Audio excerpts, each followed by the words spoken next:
It is a good thing. I mean, there were periods, like at the breakup of the Beatles where we weren't so friendly, so you couldn't do anything like this. He was the soft-spoken Beatle, the diplomat, the dreamer, the one who always tried to keep the peace while the world around him spun into chaos. Paul McCartney, a symbol of timeless charm and musical genius, rarely let anger define him. But behind the curtain of Beatles nostalgia and polite smiles, there was one woman who managed to crack that calm surface. One name that still causes tension in even the most intimate conversations about Paul's past. Not because she hurt him personally, but because, in his words, she nearly destroyed everything he loved. For decades, the world assumed McCartney was above hate. That his legendary optimism shielded him from holding grudges. But those close to him knew better. They knew that behind his gentle voice was a man who had felt betrayal, loss, and manipulation in the deepest ways possible. And when it came to this woman, the feelings ran colder than anyone imagined. So who was she? What did she do to ignite such resentment in a man so famously composed? And why did Paul McCartney, who wrote the most beautiful love songs in the world, admit that he couldn't forgive her, even now? You may think you know the Beatles' story. You may think you know Paul, but this is the chapter they never wanted to talk about. This is the woman Paul McCartney truly hated more than anything, and once you hear her name, you'll understand exactly why. In the story of the Beatles, so much is romanticized. 4 young men from Liverpool who changed the face of music forever. But as their fame grew, so did the cracks beneath the surface. And while fans have long debated what or who led to the band's collapse, few disputes have burned as long, or as bitter, as the one between Paul McCartney and Yoko Ono. To the outside world, it seemed like typical band drama, ego clashes, creative differences, fame pulling them in different directions. But to Paul it was far more personal. Because while he never publicly raged or lashed out, behind closed doors, he blamed one woman for taking John away, not just from the band, but from him. Yoko Ono, the avant-garde artist who entered John Lennon's life like a storm, quickly became more than a girlfriend. She was his collaborator, his confidant, and ultimately, the wedge that Paul felt changed everything. In interviews, Paul would later admit he tried to be diplomatic, but in his private moments, he described her presence as intrusive and impossible. Rehearsals that once flowed with laughter and rhythm became tense and stilted. Yoko wasn't just in the room, she was in the middle of it, sitting in studio sessions, whispering in John's ear, making suggestions, and, in Paul's eyes, turning his closest friend into a stranger. The shift was seismic. Paul, who had always shared a creative and emotional bond with John, now found himself speaking to a man who deferred to someone else. Ideas that once passed effortlessly between Lennon and McCartney were now filtered through Yoko. And while the media painted Paul as the controlling perfectionist, he was in truth a man watching the heart of his band drift into someone else's hands. Paul never said he hated Yoko in so many words. He didn't have to. His silence was thunderous. His eyes in every photo from that era told the story. He was losing John, not to drugs, not to fame, but to a love that left no room for the rest of them. George and Ringo tried to navigate the new dynamic, but it was Paul who shouldered the brunt of the fracture. He tried to keep the band together. He tried to adapt, but he also resented that he had to.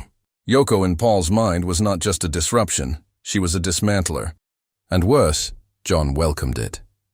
Years later, long after the Beatles had dissolved, McCartney would speak kindly of Yoko in public, offering moments of truce. But friends say the hurt never truly left him. He mourned the band, yes, but even more he mourned John, their friendship, their bond, their magic.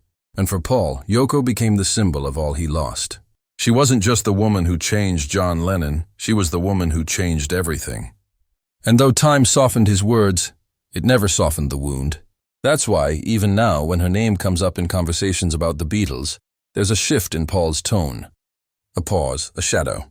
Because in the heart of the most peaceful Beatle still lingers a truth no one likes to admit. He never forgave her. And maybe, he never will. There was a time when Paul McCartney and John Lennon were inseparable.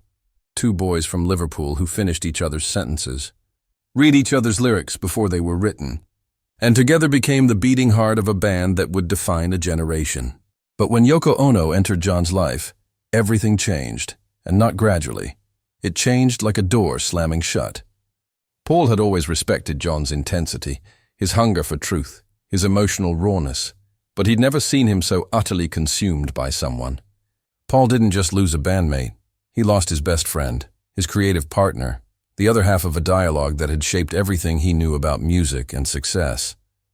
And while the world blamed fame, drugs, or exhaustion for the Beatles' unraveling, Paul pointed the blame quietly, precisely, and almost entirely at Yoko Ono. He believed she isolated John, convinced him he didn't need the band anymore, that their history was baggage, not gold. In Paul's view, she didn't just pull John away, she made him ashamed of their past, of what they'd built together. Where there had once been laughter and experimentation, there was now tension, coldness, and whispered conversations in corners of the studio where Paul no longer felt welcome. "She was always there," Paul would later say, his voice measured but full of years of unsaid grief. And I don't mean just physically. I mean in everything. Every decision, every moment, every crack between us. As John and Yoko became a unit, Paul found himself pushed further to the fringe, not just of the band, but of John's emotional world. They no longer wrote songs side by side. They no longer confided in each other. The warmth was replaced by an iciness that felt manufactured but irreversible. Yoko, Paul believed, saw the Beatles as a threat, not just to her bond with John, but to the control she now had over him. Paul tried to hold on, tried to navigate the new landscape, but it was like writing music in a room where the air had been sucked out. The connection was gone. The trust had evaporated, and Paul, still clinging to the dream, was now the one being painted as the problem, the perfectionist, the control freak, the suit-wearing businessman trying to hold back the revolution. But behind the headlines, Paul was simply a man watching the love of his artistic life slip through his fingers and realizing he couldn't stop it. The emotional fallout was staggering. The breakup of the Beatles wasn't just a band dissolving, it was a divorce, and Paul was left with the legal battles, the press firestorm, and the weight of preserving a legacy that no one else seemed interested in protecting. While John and Yoko moved into political activism and experimental art, Paul sat in his home, quietly grieving a partnership that had defined who he was. And in that grief, Yoko's presence became unbearable. She was everywhere. On album covers. In press interviews. Even in songs that seemed to erase the history Paul had helped write. The man who had once been his brother now seemed like a stranger, and that stranger was deeply, permanently tethered to her.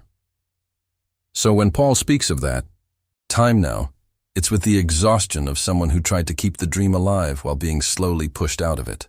His pain isn't about losing fame or fortune, it's about losing John, losing the magic, and watching helplessly as a woman he never trusted took it all away. When the Beatles officially broke up in 1970, the headlines were clear. Paul McCartney had filed the papers. To the public, he was painted as the one who walked away, the one who shattered the dream. But behind the scenes, the truth was far more complex and far more painful. Paul didn't leave the Beatles. The Beatles had already left him, or rather John had.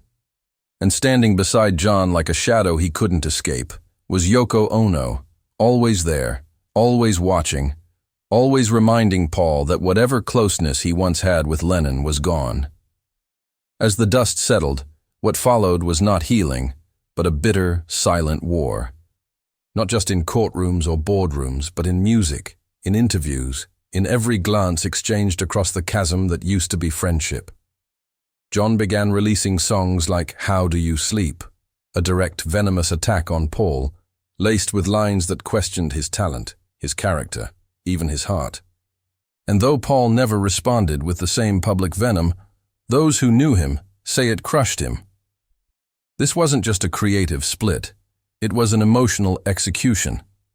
And Paul believed Yoko had orchestrated much of it from the sidelines. Her influence over John was no longer speculation, it was fact. John no longer spoke like himself. He no longer wrote like himself. Paul saw in him a man rewritten, reshaped, and repurposed by someone who had no reverence for what they had built together. Paul retreated into his own world, into family, into wings, into trying to carve out an identity that wasn't attached to the Beatles. But no matter how far he ran, Yoko's shadow loomed. She was now the guardian of Lennon's legacy, speaking for him, curating his image, deciding what parts of the past were shown to the world. And for Paul, that was the most bitter pill to swallow. Because she was rewriting history, a history Paul had helped build from the ground up. There were moments when he tried to reach across the divide, to make peace, to find some version of the brotherhood they had once shared. But every time, he felt the same wall. And behind that wall, always, was her. She didn't just take John away, she kept him away. And when John was murdered in 1980, the chance for closure died with him. Paul never got the apology, never got the explanation. He was left with memories that no longer had a voice to answer them. The years that followed were filled with tributes, reunions, and the impossible task of keeping the Beatles' flame alive without the one person who had helped light it. Paul remained respectful, publicly. He praised John's genius. He supported memorials. He embraced Lennon's sons, but he never forgot. He never forgave. In quiet moments, when the cameras were off and the nostalgia faded, those close to Paul say the bitterness still flickered. Not toward John, never John, but toward the woman who, in his eyes, stole him. And that bitterness wasn't born of jealousy or possessiveness. It was born of loss. Real, irreversible, soul-crushing loss. The kind that comes when you lose a brother not to death, but to someone who rewrote your place in his heart. Paul McCartney, the ever-smiling optimist, still carries that ache, because the Beatles didn't just break up, they were broken. And no matter how much time passes, there's one name he'll never say without a shadow crossing his face. Yoko. In the years following John Lennon's murder, Paul McCartney tried to be gracious. He had to be. The world was mourning a legend, and to many, Paul's own grief was barely acknowledged. Fans pointed fingers at him for their split, critics minimized his contributions, and through it all, Yoko Ono stood front and center, presenting herself as the keeper of John's soul. Paul remained composed. He praised John publicly. He contributed to tributes, memorials, and Beatles re-releases. But the pain inside him didn't fade. It deepened. Because while the world moved on, Paul was left to live every day with the echo of a friendship that had been severed, twisted, and rewritten by someone he never trusted. And in his heart, Yoko had never stopped being the symbol of that rupture. People often asked why Paul didn't speak more about John, why he didn't write more tributes, why he seemed distant when the subject came up. But the truth was simple. There were wounds there that never closed, and they all led back to the woman he couldn't name without feeling something sharp in his chest. He didn't hate her in the way tabloids love to describe, but what he felt was deeper. It was resentment, laced with regret. Not just for what she did, but for what he let happen. For the words he never said, the embraces that never happened, and the phone calls he postponed, thinking there'd always be time. Years passed. Paul aged. So did Yoko. There were moments of civility. Paul even acknowledged her role in John's life with a kind of resigned acceptance. He gave her credit, where it was due, especially when it came to preserving John's legacy. But when you looked closely, when you studied Paul's eyes in interviews, when the topic of John or Yoko slipped in unannounced, you could still see it. That flicker of pain, that buried grief, that quiet, lifelong resentment. Because for Paul, John wasn't just a bandmate. He was his creative soulmate, his rival, his brother, the one person who truly understood what it meant to be at the center of a storm like the Beatles. And when John fell under Yoko's influence, Paul felt as though he had been locked out of his own story, replaced, misunderstood, and slowly erased. Even now, with decades behind him and peace seemingly found, Paul occasionally reveals flashes of that old tension. A brief pause before he answers a question, a carefully worded sentence, a moment when he chooses silence over truth. That's how deep it runs. Because forgiveness isn't a switch. It's a lifetime of trying. And when you lose someone like John Lennon, you don't just forgive the person you blame. You carry them like a ghost, every single day. In recent interviews, Paul has tried to frame his past with grace. He's talked about moving on, about learning to let go. But one moment in particular revealed everything. When asked if he ever wished he had said something more to John before he died, Paul didn't hesitate. He simply said, "Yeah, loads." And in that single sentence was the full weight of his story, the regrets, the silence, the sorrow, and the quiet, enduring hatred for the woman who, in his eyes, made reconciliation impossible. Yoko Ono. She may have outlived the Beatles, but she never outlived Paul's pain.